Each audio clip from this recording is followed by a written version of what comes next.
सालों पहले एक जंगल में गधा, लोमड़ी और शेर के बीच अच्छी दोस्ती हो गई।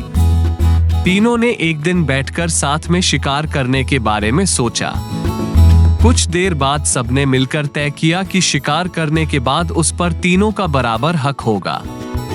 ये फैसला लेने के बाद तीनों दोस्त शिकार के लिए जानवर की तलाश में जंगल की ओर निकल पड़े। कुछ ही दूरी पर उनको जंगल में हिरण दिखा। उन्होंने हिरण पर झपट्टा मारने की कोशिश की। उसे देखते ही वो तेजी से दौड़ने लगा। दौड़ते दौड़ते थककर हिरण कुछ देर के लिए रुक गया। तभी मौका देखकर शेर ने हिरण का शिकार कर दिया। गधा, लोमड़ी और शेर तीनों काफी खुश हो गए। मरे हुए हिरण के 3 हिस्से करने के लिए शेर ने अपने दोस्त गधे को कहा। जैसा पहले तय हुआ था उसी हिसाब से गधे ने शिकार को 3 बराबर हिस्सों में बांट दिया। ये देखकर शेर को बिल्कुल अच्छा नहीं लगा। वो गुस्से में आ गया और उसने गधे पर हमला कर दिया और उसे मार दिया।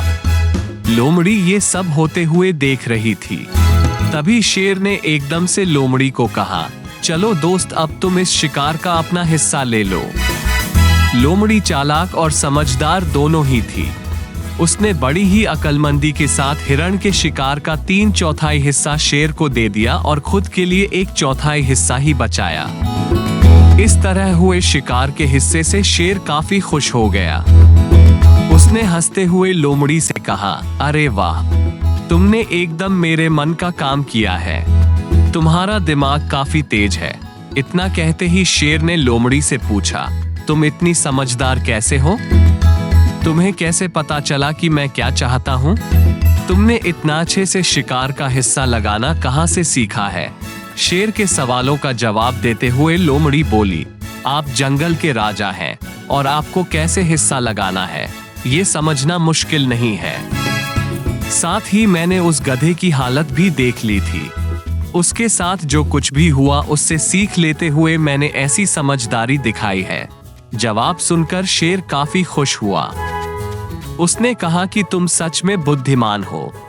इस कहानी से हमें ये शिक्षा मिलती है कि हम सभी को अपनी ही नहीं बल्कि दूसरों की गलतियों से भी नई बातों को सीखना चाहिए।